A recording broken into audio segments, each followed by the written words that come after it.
Eh bien salut tout le monde et bienvenue sur cette nouvelle vidéo où on va en local Yu-Gi-Oh! Petit changement par rapport aux dernières vidéos qui se sont passées sur cette chaîne YouTube, je ne vais pas jouer Plunder Patrol, je vais jouer un deck de cœur. Pourquoi un deck de cœur? Tout simplement parce que il y a dedans ma carte préférée et tout le deck tourne autour de cette carte finalement. La dernière vidéo que vous avez vue où on partait en local, c'était à Calais et j'ai joué Plunder Patrol, mais ce jour-là, il y avait deux tournois. Le premier tournoi qui était donc celui de Calais où j'ai joué Plunder Patrol et il y en avait un autre le soir même que je n'avais pas filmé et qui se déroulait à Dunkerque. Ce tournoi, c'était les Yu-Gi-Oh! Days et j'avais décidé entre-temps de changer de deck, de passer de Plunder Patrol à Grenmajou. Je sais pas si vous voyez bien.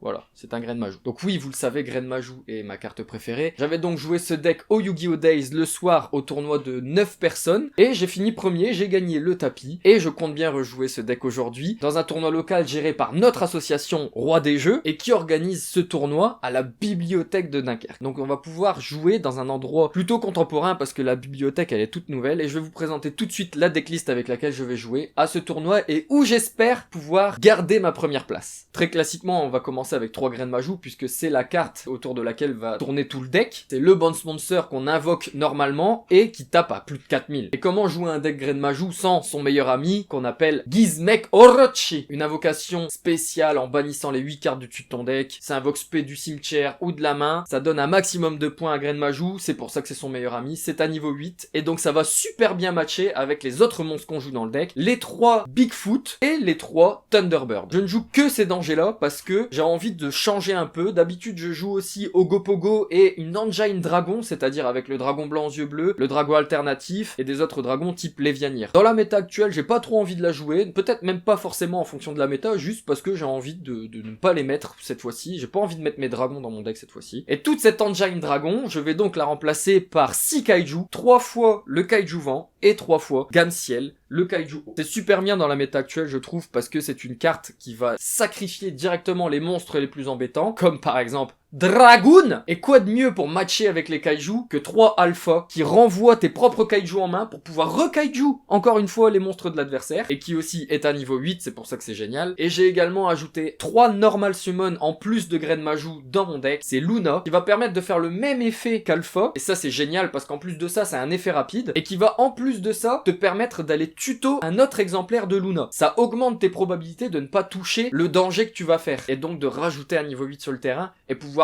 augmenter ta puissance de frappe. Je joue que 3 Entrap dans le deck, qui est pour moi la meilleure Entrap du format, qui est donc 3 Shifters, qui sur certains decks est tueur parce que l'adversaire va tout simplement dire fin de tour. Et les 2 derniers monstres de mon deck, c'est également un monstre qui match très bien avec Grenmajou, c'est 2 mangeurs de millions, et rien que d'en jouer 2, c'est déjà super, je trouve, parce que c'est un monstre qui va tuer l'adversaire. Dès qu'il va se bagarrer une fois par tour, il va bannir le monstre adverse. Et ça, c'est vraiment un effet qui casse la tête à l'adversaire. On termine avec les magies, je joue forcément la carte qui est obligatoire quand tu joues Grenmajou, c'est 3 pots des désirs. Voilà, c'est une carte qui fait que du plus quand tu joues Grenmajou, parce qu'elle donne 4000 à Majou, et elle te fait piocher 2 cartes en supposant que ça passe. Dans la méta actuelle, je trouve que Super Polymérisation, elle est très bien. En plus de ça, je joue 3 Lightning Storm, là c'est une carte en go second, vu que moi je suis full go second, je joue 3 Lightning Storm, je pète tous les backrows, je pète tous les monstres, je termine avec 3 cartes, 2 transactions, parce que j'ai beaucoup de niveau 8 dans mon deck, et si en plus de ça tu défausses Gizmek Orochi, bah c'est que bénef. Et j'ai ajouté une one card, j'avais le choix entre Pancratops ou Monster Reborn, j'ai choisi Monster Reborn dans l'éventualité où j'ai un Grenmajou qui va au cimetière, ça peut être la draw de la destinée. Quand t'es vraiment sur la fin de la game, qu'il y a plus grand chose à faire, tu pioches Monster Reborn, tu joues, tu fais revenir Majou, et puis bon ça peut être fatal pour l'adversaire. En ce qui concerne l'extra deck, j'ai forcément mis des petites cibles à Super Poly, donc j'en ai mis 5, comme Salamangrande est revenu, forcément on va jouer la target Salamangrande, on va jouer également la target Edlich, puisque la target Edlich elle est déjà très forte, et en plus de ça il y a beaucoup de decks qui peuvent se permettre de jouer Edlich, donc j'ai aussi choisi forcément les grands classiques de Super Poly, Mou Dragon des Marais, Starving Venom et Dragostapelia. En ce qui concerne les links, je vais jouer 2 links aujourd'hui, je vais jouer forcément le renoncé Anima, qui va me permettre de prendre mon propre Kaiju, et je joue aussi Phoenix dans l'éventualité où j'ai des monstres qui ne me servent à rien et qui restent une backrow sur le terrain adverse. Au niveau des Xyz, je joue forcément que des Xyz 8, je joue le Dragoublion Package qui permet de faire des OTK de l'espace et qui est selon moi indispensable quand tu joues une engine de monstres niveau 8. Je joue ce qu'on peut appeler aussi le Zeus Package avec Dingirsu, numéro 84 qui se superpose à Dingirsu, et en plus de ça par-dessus tu remets Zeus pour pouvoir avoir un Zeus à 4 matériels. On termine avec la prison céleste Sanafon qui va empêcher l'adversaire sert de reborn de son cimetière tout simplement, et il y a beaucoup de decks qui jouent sur ça, donc je trouve ça intéressant de la mettre dans son extra deck. Et on finit forcément avec l'une de mes cartes préférées, qui est Lancelot, et qui est pour moi terriblement fort parce qu'il te permet de te protéger d'un truc, magie, piège, effet de monstre, ou encore de taper directement et de détruire un monstre adverse. Et ça c'est vraiment très très fort et j'adore cette carte, donc je la joue parce qu'elle est trop cool. Au niveau du side de deck, j'ai pris la décision de mettre des pièges pour pouvoir go first, donc je vais jouer 3 Zerkenbi qui ne m'embêtent pas trop. Ça peut m'embêter si par exemple je vais avoir un mangeur de millions et un Grain de Majou qui sont 2 démons, mais franchement comparé à ce que ça peut faire à l'adversaire, je pense que c'est beaucoup plus worse pour moi de le mettre, et c'est tellement fort, j'adore cette carte que je suis obligé de le mettre. Couplé à ça, on va forcément jouer aussi 3 summon limit contre tous les decks combo. Je joue forcément 3 tourbillons jumeaux parce que dans la méta actuelle, il y a beaucoup trop souvent mine mystique, et cette mine mystique, Dieu sait ce qu'elle me fait chier. En plus de ça, c'est une carte qui te fait défausser, donc avec les dangers, avec Gizmek Orochi, c'est pas trop négatif de défausser une carte dans le deck. Je joue aussi 3 Nibiru dans la méta actuelle en go second ou même en go first. C'est une carte que je peux rentrer parce que l'adversaire il va partir sur des gros combos de l'espace. Tu fais Nibiru, tu peux le stopper. Et je termine ensuite avec 3 one card, des cartes limitées qui sont pour moi trop fortes. Il y a Horde Impériale parce que Sky Striker est revenu dans la méta. Il y a Macrocosmos, dans notre deck c'est tout bénef, dans le deck des adversaires c'est souvent très très méchant. Et on a également le Macrocosmos version carte magie qui est fissure dimensionnelle. On va essayer tout ça à la bibliothèque de Dunkerque. Qu'est-ce que vous pensez de ma decklist? J'ai fait le choix aujourd'hui de la mettre en début de vidéo. Dites-moi si vous préférez la voir en début ou en fin de vidéo. Je pense que c'est plus intéressant de le mettre au début. Vous voyez ce que je vais jouer tout au long de la vidéo. Je pense que c'est intéressant. Allez, c'est parti. On se retrouve direct à Dunkerque pour faire un maximum de salles.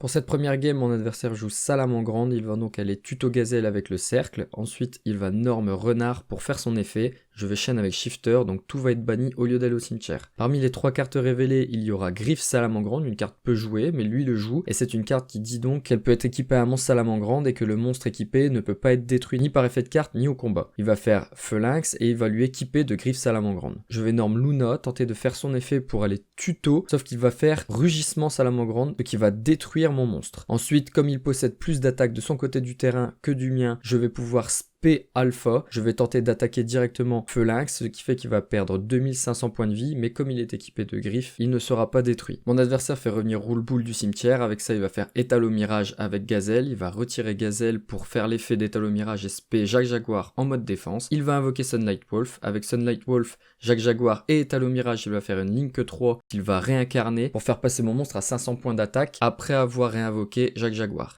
Il va me taper avec ses monstres et il va me dire à moi.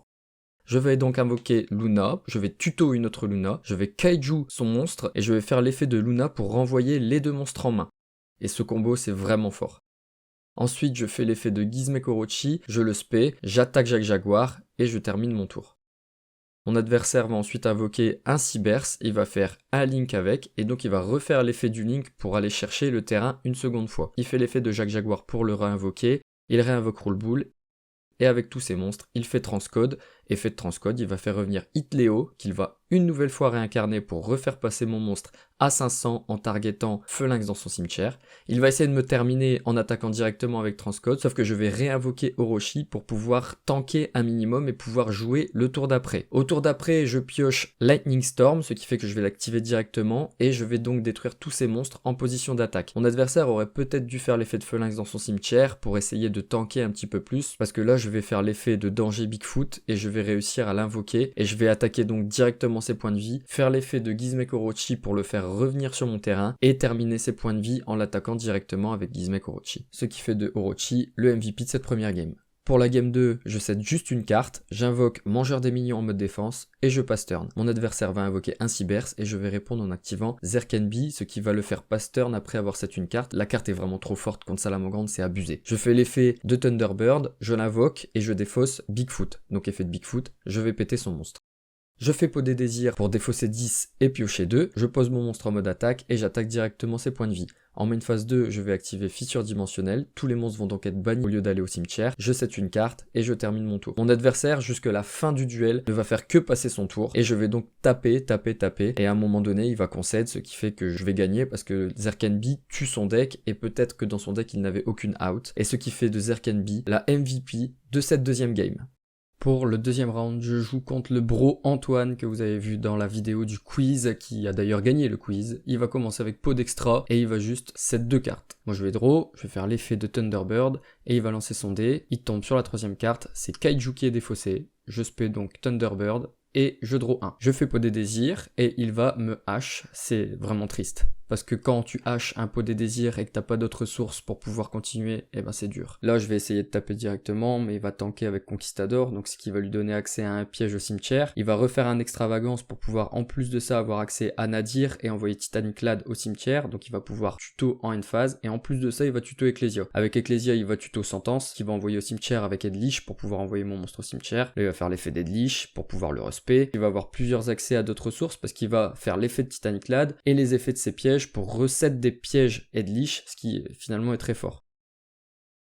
À mon tour, je vais faire Lightning Storm, je vais me débarrasser de ces pièges, je vais tenter de faire un pot des désirs, et il va me hache. Bon bah là c'était vraiment terminé. J'avais pioché ma joue, mais je pense pas que ça m'aurait aidé vraiment à faire grand chose. Donc hache, MVP cette première game, parce que bah il m'a hache 2 fois, et c'est comme si j'avais perdu 4 cartes finalement, donc c'est beaucoup trop fort. J'essaye de commencer la deuxième game pour essayer de le surprendre. Je vais faire un trade-in qui va me hache, donc là c'est terrible. Je me suis pris 3 haches dans le duel déjà, et ça fait vraiment mal, parce que le trade-in T0, s'il passe pas, bah après t'es vraiment embêté, parce que t'as plus d'autres ressources, et si je l'ai fait, c'est parce que j'avais vraiment aucune autre solution. En général, je fais pas de trade-in au T0, sauf si j'ai vraiment aucune autre solution, et malheureusement là en plus de ça c'est pas passé, donc j'étais vraiment dans la sauce. Malgré le grain de Majou que j'ai en main et que j'invoque, il va quand même finir par s'en débarrasser, ce qui finalement va pas servir à grand chose. Majou il est très bien, c'est ma carte préférée finalement, mais le problème de Majou c'est qu'il est très sensible à la destruction. Après s'il était difficile à détruire, en plus d'avoir une attaque et une défense monstrueuse, bon bah ce serait la meilleure carte de Yu-Gi-Oh! Bon heureusement ça l'est pas, bon dans mon cœur ça l'est. Il va se débarrasser facilement d'Alpha en faisant Conquistador alors qu'il a déjà Edlich sur le terrain, donc il va envoyer Alpha au cimetière. Je vais invoquer Majou, comme je l'avais dit tout à l'heure. Je vais détruire Conquistador parce que je me dis que potentiellement c'est plus dangereux, alors que pas du tout. Je pense que j'aurais dû taper Edlich parce que là il va invoquer un autre Edlich. Il va faire la machine niveau 10 qui lui permet de m'infliger 2000 points de vie directement. Ensuite il va sur Xyz avec une autre machine. Cette machine là elle a énormément d'attaques, et à partir de là je sais que j'ai perdu. Malgré le fait que là je pioche Mangeur des Millions, je vais pas faire grand chose parce qu'en plus de ça il va activer Ice Prison Dragon. Donc là il va bannir Majou et en même temps Eater of Millions, et là ça va être compliqué. Je perds contre celui qui sera le premier du tournoi. Évidemment H MVP parce que beaucoup trop forte, elle m'empêche de faire du CA. Serviteur de Nadir qui lui permet de faire du CA, et bien entendu Edlich qui est très fort en combinaison avec tous ses pièges. Pour la game 3, je vais tomber contre quelqu'un qui joue Polychimal, donc il va activer Vendeur de jouets, qui est la magie continue, la plus forte du deck selon moi, puisque elle va te permettre de défausser une carte et piocher un, révéler si c'est un monstre Polychimal pour pouvoir spé un Polychimal depuis ta main. Donc là, le monstre qu'il invoque va lui permettre de tuto un autre Polychimal, donc il a toujours pas norme, et c'est là qu'il va norme. Il va partir sur du Garès, donc il va détacher 2, sauter sa prochaine draw phase, et piocher 2 cartes, et là il va oublier de défausser une carte. Parce que normalement, quand tu pioches 2 avec l'effet du Garès, tu dois défausser une carte. Donc là, à mon tour, je vais faire l'effet de Bigfoot, et il va tomber sur Gamciel. Donc je spé Bigfoot, ensuite je vais faire l'effet de Orochi, qui va être de le spé en bannissant 8 cartes du dessus de mon deck. Et à partir de cet instant où j'ai 2 monstres de niveau 8 sur mon terrain, mon adversaire va activer l'effet d'un monstre luta tranchant qu'il a dans sa main, c'est-à-dire qu'il va l'utiliser comme matériel de fusion avec une carte de sa main, et invoquer un monstre fusion, il va péter 1 sur chaque terrain. Donc chez moi, il va péter forcément un de mes monstres niveau 8, ce qui va m'empêcher de faire des X6-8 finalement, et ce qui va être relativement embêtant. Et lui, il va péter faux artefact, ce qui est super bien joué de sa part, parce que quoi que je fasse, je pourrais plus invoquer de mon extra deck. Et en plus de ça, ça lui fait un body supplémentaire sur son terrain. Bon, malgré ça, je vais quand même spé Alpha, et je vais kaiju le monstre fusion qu'il a invoqué, parce qu'il a un effet quand même relativement embêtant. Il peut recevoir un boost d'attaque. Je sais plus si c'est pendant son tour uniquement, ou pendant le tour des 2 joueurs. Mais quoi qu'il en soit, je le kaiju, et je vais faire l'effet d'Alpha, pour remonter Alpha en main, ainsi que mon kaiju, pour pouvoir toujours avoir des ressources en main. Le problème, c'est que je vais faire un misplay également comme mon adversaire, qui a oublié de défausser une carte tout à l'heure. Moi je vais réattaquer après avec Alpha, alors que quand on active l'effet d'Alpha, on n'a pas le droit d'attaquer avec après. Ça c'est une erreur de ma part, c'est souvent un contre-effet que j'oublie chez Alpha et qu'il faut vraiment que je règle parce que c'est de la triche finalement. Avec polymérisation, il va envoyer ses 2 monstres au cimetière pour invoquer le tigre. Le tigre, quand il va être invoqué, il va pouvoir pop les 2 cartes sur mon terrain puisqu'il a été invoqué avec 2 matériels de fusion. Il va bannir de son cimetière cette carte qui est incroyable. Elle a un effet de ouf. Quand elle est au cimetière, tu la bannis avec un autre monstre Polychimal pour piocher une carte. Et si t'as vendeur de jouets, tu peux détruire vendeur de jouets et piocher une autre carte. Donc rien qu'avec cette carte, tu pioches 2. Et l'effet de vendeur de jouets quand elle est envoyée au cimetière, c'est que tu peux aller tuto une autre carte. C'est-à-dire que seulement avec elle Polychimal, il va pouvoir avoir 3 cartes supplémentaires en main. Et ça c'est incroyable parce qu'il va faire du CA monumental.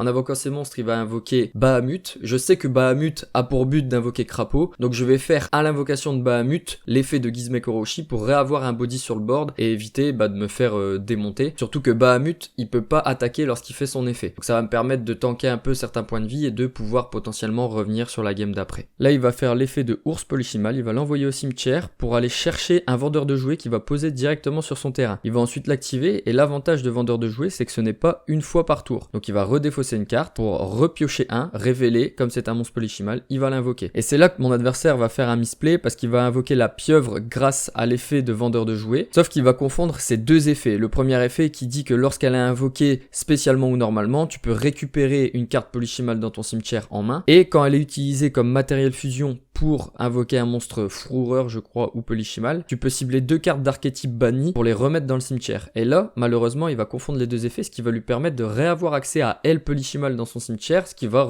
lui permettre à nouveau de faire du CA de ouf pendant son tour. Après, c'était un tournoi gratuit, on est là pour s'entraîner, pour prendre du plaisir, surtout que mon adversaire a le mérite de jouer un archétype qui est 1, pas facile à jouer, et 2, plutôt original, et giga cool surtout parce que je sais pas vous, moi personnellement, après avoir joué contre cet adversaire, et même en montant la vidéo, je me rends compte que cet archétype, il est vraiment trop bien, avec les monstres fusion et tout, c'est grave stylé, et franchement j'aime beaucoup. Il va faire l'effet de vendeur de jouets, envoyer son monstre lutin tranchant au cimetière, c'est un monstre Polychimal, il le révèle et il l'invoque. Effet du lutin tranchant, quand il est envoyé au cimetière, il va aller pouvoir chercher le patchwork qui est incroyable parce qu'elle te permet de tuto 2, tuto une polymérisation et un monstre Polychimal je crois, ou un monstre lutin tranchant. Non, je crois que c'est un monstre lutin tranchant, sauf que là il en avait plus, donc il a pas pu résoudre l'effet, il va passer en battle, attaquer Orochi et le détruire. Je vais draw, et à cet instant mon adversaire va faire l'effet de son lutin tranchant dans sa main pour invoquer la baleine comme tout à l'heure, et il va péter une carte sur chaque terrain. Il va péter vendeur de jouets et forcément Graine Majou, qui à cet instant allait être plutôt big parce que j'allais rebannir avec Orochi et ça allait être vraiment dur pour lui. Ici, le fait de faire Lightning Storm va obliger mon adversaire à protéger ses monstres de la destruction avec un monstre dans son cimetière qui a le même effet que Feu Lynx, c'est-à-dire que tu bannis la carte de ton cimetière à la place de laisser détruire tes monstres. Je vais avoir accès à Super Polymérisation qui va me permettre de prendre ces deux monstres, un monstre fusion et un monstre ténèbres, pour faire la target Dragostapelia qui est vraiment trop forte. Après quoi je vais refaire l'effet d'Orochi, je vais bannir 8 et réinvoquer mon monstre de niveau 8, ce qui m'en fait 2 sur le terrain. Et là c'est vrai qu'il aurait été plutôt big mon Graine Majou parce que j'aurais encore banni 8, ça fait qu'il aurait été à plus de 6000 et ça aurait fait plutôt mal à l'adversaire. Néanmoins l'alternative que j'ai choisie ici va être plutôt pas mal aussi parce que je vais invoquer Dingirsu, donc envoyer une de ses cartes au cimetière, et en plus de ça je vais attaquer directement ses points de vie. Comme j'aurai un monstre qui aura attaqué en battle phase, en main phase 2 je vais mettre la Spider sur Dingirsu. En plus de ça, par-dessus, je vais mettre un Zeus, ce qui va me permettre donc d'avoir un Zeus avec 4 matériels, et ça c'est plutôt cool quand tu joues contre un adversaire qui invoque beaucoup de monstres. Bon, finalement, il va être liche, donc je vais perdre Zeus avec 4 matériels, c'est bien dommage, il va invoquer sa pieuvre et taper directement mes points de vie. Après, je vais invoquer Luna, et il va faire l'effet de son lutin tranchant comme tout à l'heure, pour faire une fusion avec ce lutin tranchant et un monstre qui est sur son terrain, et il va invoquer le Kraken, qui a une belle défense quand même. Mais en réponse, je vais faire l'effet de Luna, je vais récupérer mon monstre et je vais renvoyer le sien dans sa main, et je vais terminer en invoquant Eater of Million qui finalement va pouvoir le terminer. Et le MVP de cette première game, c'est forcément la super polymérisation qui m'a permis de me débarrasser de 2 monstres fusion de l'adversaire, et bien entendu aussi Gizmek Orochi qui m'a permis de tanker un maximum et de faire des X68. Pour la game d'après, j'ai commencé et donc j'ai invoqué Luna et j'ai juste tuto, et mon adversaire a quand même utilisé une ressource qui est drôle, mais bon, c'est pas très grave parce que de toute façon, j'allais pas faire grand chose d'autre. Autour de mon adversaire, il va invoquer son monstre qui va lui permettre d'aller en tuto un autre. Il va faire l'effet de ours pour pouvoir aller chercher un vendeur de jouets qu'il va poser sur son terrain. Il va ensuite l'activer, faire l'effet, défausser une carte. Bon, je demande quand même à mon adversaire de couper entre deux parce qu'il était allé dans son deck et il avait oublié de mélanger. Il défausse une carte et il ne pioche pas un monstre Polychimal, donc la carte est envoyée au cimetière. Il va aller chercher Patchwork vu que un de ses monstres a été envoyé au cimetière, qui va activer, il va donc aller chercher un monstre fourreur et une polymérisation, ce qui va faire très très mal. Je vais faire l'effet de Luna pour renvoyer son monstre en main et renvoyer Luna dans la mienne, et je vais commencer mon tour. Je vais activer transaction, je vais défausser Gizmek Orochi et piocher 2, donc ça c'est le meilleur move parce que c'est vraiment... tout est gratuit. Étant donné que Gizmek peut se ressusciter du cimetière, finalement c'est gratuit parce que du coup tu costes un X68 qui va au final revenir sur le terrain, donc c'est tout bénef. Je fais ensuite l'effet de Bigfoot, malheureusement sur 7 cartes, il tape Bigfoot alors que je n'en avais qu'un seul en main, et ça c'est vraiment terrible, parce que invoquer Bigfoot m'aurait permis de partir sur des X68 et de me protéger de certaines choses, comme par exemple ce que mon adversaire va faire, c'est-à-dire activer l'effet de son monstre fourreur dans sa main pour faire la baleine comme il avait fait précédemment. Donc il va envoyer ces 2 cartes-ci au cimetière, cimetière pour invoquer la baleine qui va cibler une carte sur son terrain et une carte sur mon terrain pour détruire les deux. Donc il va détruire Luna et il va protéger la destruction de sa propre baleine avec l'effet de sa carte dans le cimetière en la bannissant comme l'effet de Feu Lynx. Comme il a plus d'attaques de son côté, je vais faire Alpha et je vais faire revenir Gizmek du cimetière, ce qui fait que je vais avoir 2 niveaux 8 sur mon terrain, je vais faire Dingirsu et là du coup effet de Dingirsu, je vais envoyer sa baleine au cimetière et ça c'est cool parce que je vais en plus de ça avoir une protection parce que je ne connais pas sa face down. Ensuite j'attaque directement ses points de vie avec Dingirsu et comme un monstre Xyz aura attaqué pendant ce tour, je vais pouvoir faire Zeus, mais avant de faire Zeus j'invoque l'araignée qui se sur-Xyz par-dessus un monstre ténèbres et ensuite après je fais Zeus, ce qui fait que j'ai un Zeus avec 4 matériels sur le terrain et ça c'est vraiment cool parce que je vais pouvoir faire 2 fois son effet pendant le tour de l'adversaire, ce qui va empêcher mon adversaire d'avoir trop de cartes sur son terrain parce que Fourreur ça fait quand même pas mal de cartes d'avantage contrairement à moi qui ne peut pas recycler les cartes de mon cimetière sauf bien sûr Gizmek Orochi. La preuve en est, il va réussir pendant son tour à faire revenir 2 monstres fusion. Je vais quand même faire l'effet de Zeus parce que 2 monstres fusion ça peut être dangereux. Je vais envoyer tout le reste des monstres au cimetière et là le time va faire son effet, ce sera une victoire pour moi. Et bien sûr Dingirsu a fait le taf, combiné bien sûr à Zeus qui m'a permis d'empêcher mon adversaire de revenir dans le game. Pour la dernière game de ce tournoi, je tombe contre Sky Striker, je perds le dé et mon adversaire sait ce que je joue et il sait aussi que quand je go first, mon deck est beaucoup moins fort, donc je vais tenter un pot des désirs, il va H directement, donc là ça va directement être une fin de tour. Mon adversaire joue Sky Striker, il va activer Drone, qui va permettre de mettre un token et de partir du coup sur ses plays avec toutes les links, donc là il va invoquer forcément Ayate, le premier combo à faire, il va attaquer directement pour faire l'effet et meuler une carte Sky Striker, il va meuler Ré pour pouvoir ensuite la faire revenir de son cimetière et continuer des plays au cas où je me débarrasse d'une de ses links. Après avoir meulé une de ses cartes, il fait Kagari, après avoir meulé Ré, il fait Kagari, il va enchaîner avec Shizuku, et Shizuku va lui permettre d'aller tuto une carte qu'il a dans son deck et qu'il n'a pas encore dans son cimetière. Donc il va aller chercher Multiroll, qui finalement est la deuxième carte la meilleure du deck, parce que bon, il y a quand même Engage qui est revenu, faut pas l'oublier. Je fais Bigfoot et il ne tombe pas dessus, il tombe sur Thunderbird, ce qui va m'arranger puisque je vais pouvoir péter une face down. Donc là, je draw 1 par l'effet de Bigfoot et je vais donc péter la face down qui était Encre. Il n'allait pas pouvoir l'activer puisqu'il n'avait pas assez de magie au cimetière pour prendre le contrôle de Bigfoot. Je fais l'effet d'un autre Thunderbird, je le spé, je draw 1. Ensuite, je fais l'effet d'un autre Bigfoot que je venais de piocher et je ne vais toujours pas tomber dessus, c'est ça qui est vraiment bien dans danger parce que là je vais réinvoquer un autre monstre niveau 8 avec 3000 d'attaque et là ce qui va se passer c'est que je vais faire Kaiju sur son monstre, il va pas pouvoir répondre parce que l'effet de Ré dans le cimetière ne permet pas de la faire revenir quand son monstre fait Kaiju. Je fais l'effet de Gizmek Orochi pendant la battle et il y a suffisamment de dégâts sur mon terrain pour le finir, c'est vraiment incroyable parce que j'avais rien à faire d'autre que d'invoquer des monstres et danger, quand tu peux invoquer tous tes dangers quand tu te fais pas sniper, bah c'est incroyable parce que là finalement j'ai juste fait gogol, active un danger, spé danger, attaque avec danger et gagné.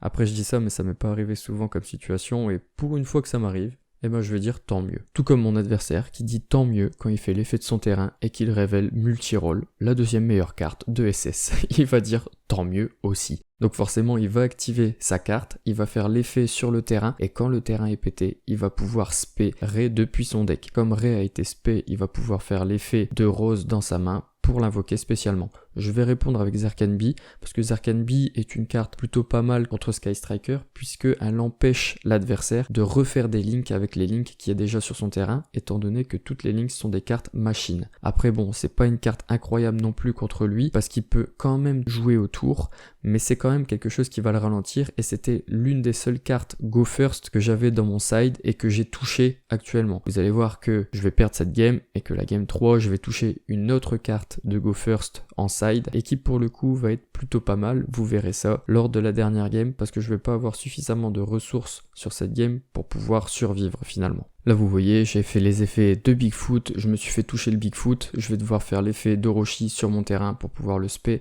et avoir un body pour pouvoir faire quelque chose. Donc je vais passer en battle, je vais taper mon propre Kaiju, qui finalement m'a bien servi parce que mon adversaire va pas pouvoir réactiver l'effet de Ré. Il va quand même faire engage à son tour pour pouvoir aller tuto une carte, il regarde s'il a assez de magie pour piocher, et il en a assez, et il pioche 1. Il va faire l'effet d'encre veuve pour prendre le contrôle de mon Orochi, et là c'est là qu'il va faire un petit misplay, parce qu'il prend le contrôle d'Orochi. Le problème c'est que c'est une carte machine. Donc, comme il est sous Zerkanbi, il pourra pas faire une link avec Ré parce qu'il aura déjà une machine sur le terrain. Et ça, c'est plutôt embêtant pour lui. vous allez voir que c'est pas ça qui va l'empêcher de gagner. Donc je vais bannir 10 cartes pour pouvoir faire mon pot des désirs et je vais tenter d'attaquer sur sa Ré. Il va faire l'effet de Ré pour pouvoir faire une link, invoquer Kagari, et quand Kagari est invoqué, forcément, il récupère une carte de son cimetière. Je vais détruire donc Kagari pour lui infliger quelques points de dégâts supplémentaires et il va réinvoquer sa Ré, ce qui va lui permettre de continuer ses plays, pas à l'infini mais quasiment finalement, et c'est ça qui va me dire bon allez je vais scoop parce que de toute façon je l'aurai pas aux ressources. Et c'est pour ça qu'au final Ré est une excellente carte, elle permet de revenir tout le temps et de continuer les plays avec Sky Striker. Et ce qui fait donc qu'elle est la MVP de cette deuxième game contre Lucas, le poteau de Dunkerque. Pour la dernière game, je fais le choix de bluffer mon adversaire, malgré le fait que j'ai perdu. Je vais partir first, je vais encore une fois me faire hache mes pots des désirs. Vraiment, mes pots des désirs sur ce tournoi, ils seront pas passés. Mais le plus important, c'est la carte que j'ai posée. Parce que comme mon adversaire pensait que j'allais go second, je pense qu'il a retiré tous ses PTNP. Et là, le macrocosmos que je vais lui jouer, il va être terrible contre lui. Parce que tout, absolument tout, magie, piège et monstre, comme par exemple là avec Ré, tout va partir au cimetière.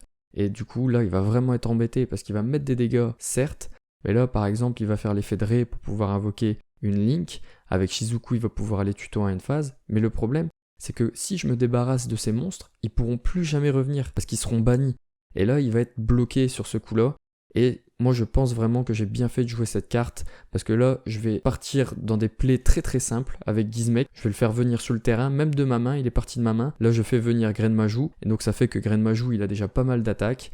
Je vais faire l'effet de Thunderbird et finalement il va toucher Thunderbird mais c'est pas bien grave parce que je vais péter la carte face down qu'il avait posée. En plus c'était un call by the grave donc c'est pas vraiment fort dans la situation actuelle puisque tout va être banni du cimetière. Donc là avec toutes mes cartes je vais essayer de mettre un maximum de dégâts et mon adversaire à un moment donné il va se dire bah c'est chiant parce que je pourrais rien faire et en dernier désespoir pour essayer de se défendre un petit peu et il va même essayer d'activer l'effet de Veiler depuis sa main, sauf qu'il ne peut même pas, on s'en est rendu compte ensemble, il peut pas activer l'effet de Veiler, puisqu'elle demande d'être envoyée au cimetière. Et comme elle peut pas être envoyée au cimetière à cause de Macrocosmos, eh bien, il ne peut tout simplement rien faire, il peut même pas temporiser un petit peu sur l'effet de Grenmajou, et ce qui fait donc de Macrocosmos la MVP de cette dernière game, de ce dernier round, qui fait que je vais passer 3e du tournoi sur une vingtaine de joueurs je pense. J'espère que ce petit tournoi local vous aura plu, en tout cas moi j'ai pris beaucoup de plaisir à le tourner. Dites-moi ce que vous pensez dans les commentaires de ma decklist, est-ce que vous avez essayé de jouer Grenmajou? Dites-moi tout, on en parle et je vous donne rendez-vous pour une très prochaine vidéo sur Yu-Gi-Oh!